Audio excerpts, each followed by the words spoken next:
All right, Shalom. I want to start off by giving all praises, honor, and glory to Yahweh, Ba'ashem Yahushai, Ba'ashem Harakakadash, double honors to the apostles and elders of Great Millstone.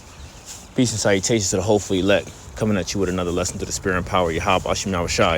It's the book of Habakkuk, chapter 2, verse 4. Behold, his soul which is lifted up is not upright in him, but the just shall live by faith. Let's read it in the NIV. See, the enemy is puffed up. His desires are not upright, but the righteous person will live by his faithfulness. And the scriptures say, be thou faithful unto death, right? Roughly paraphrasing. So, as you see here in the book of Habakkuk, the second chapter, let's read it again, verse 4. See, the enemy is puffed up, meaning he is proud. And we know Esau Edom, the so-called white man, he has a lot of pride upon himself. All right? And it lets us know that when you go to the book of Deuteronomy, chapter 28, and the 68th chapter, it talks about us being sold unto our enemies. Well, he is our enemy. He is enemy number one. Okay? His desires are not upright. And this is the thing. This is what we have been telling you Israelites out there. See, we don't just go out there and preach and say the white man's the devil, right? It's bigger than that. It's not just a buzzword that we like to throw around. No, he is the devil that the Bible speaks of. So when it says his desires are not upright, let's go into this word upright so you can get a further understanding of this.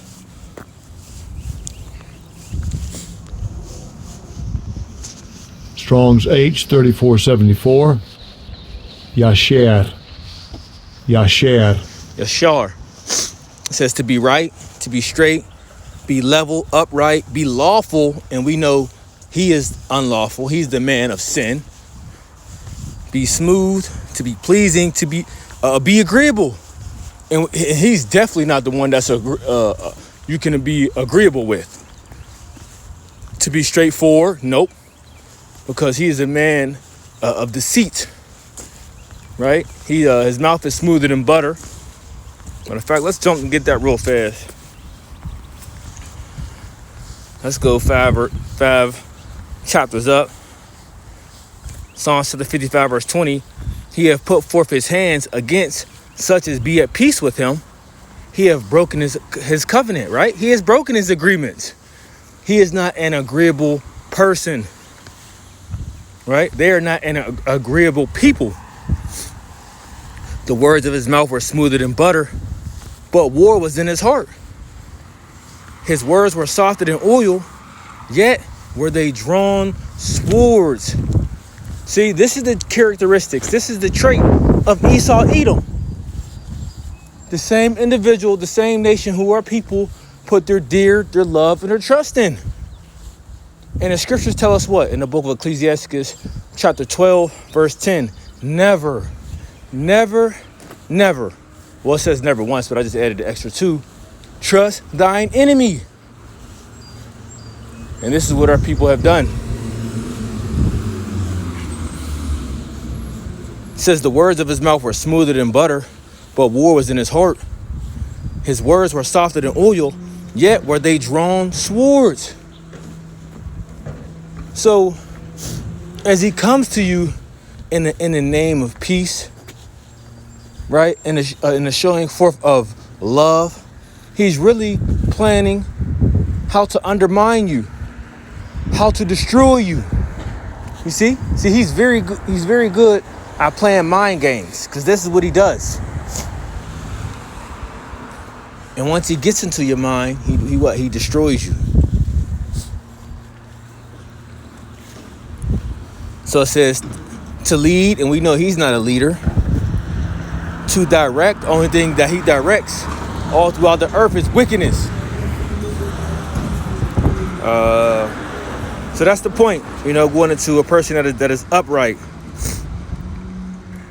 All right, it says to be pleasant, prosperous,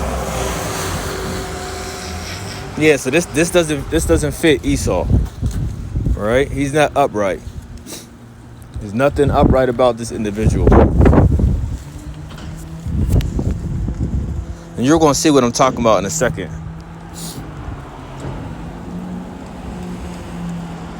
So it says, but the righteous person will live by his faithfulness. Read it back in the KJV. But the just shall live by his faith.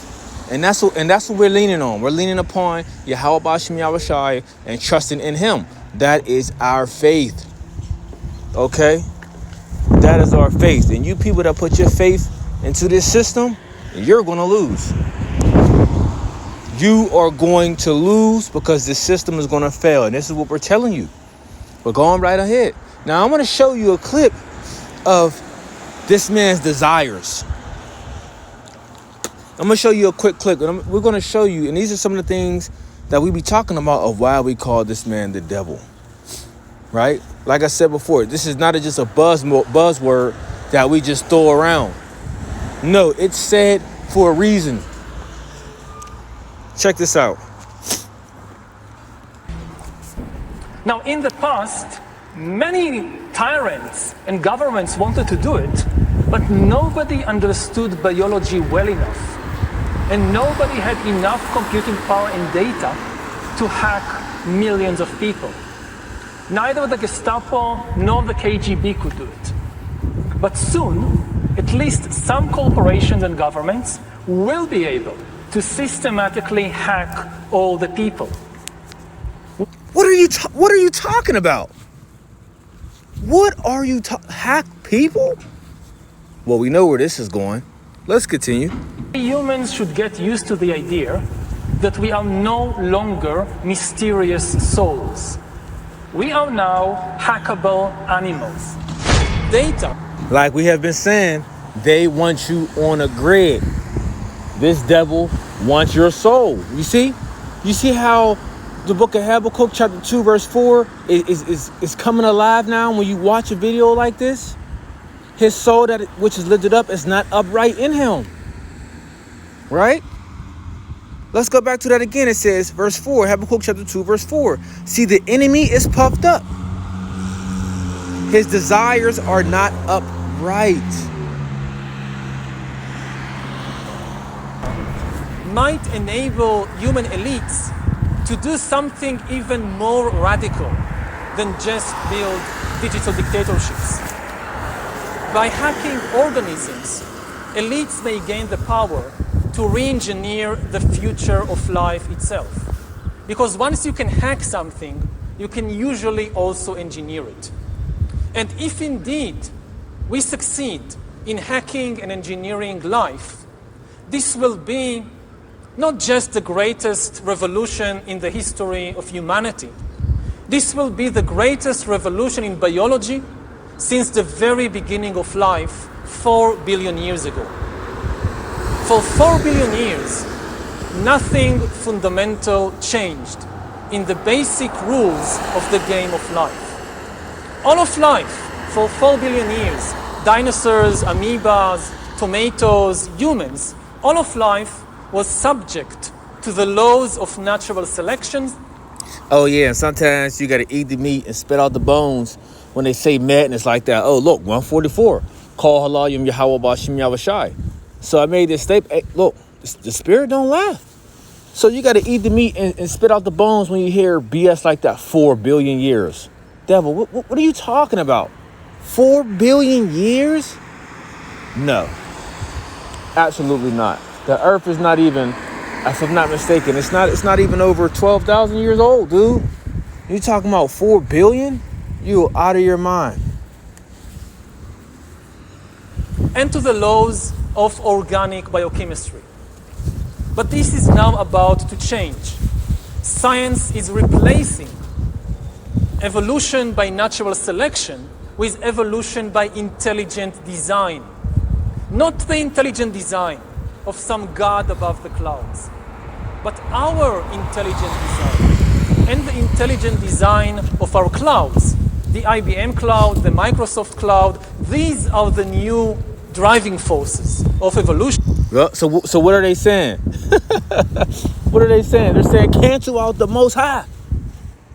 They're saying cancel out the Most High. We are the Most High, right? Forget the natural way. This is what they are saying. So when we read, I gotta get it. And I'm trying to play all the way through, but it is what it is. Oh man, Salakia. I'm gonna follow up on this here. This is my transit. Salakia. Yahbashim Ashah. Bashim Rakakadash Barakatah. Lord will help us edify. Part 2 coming. Shalom.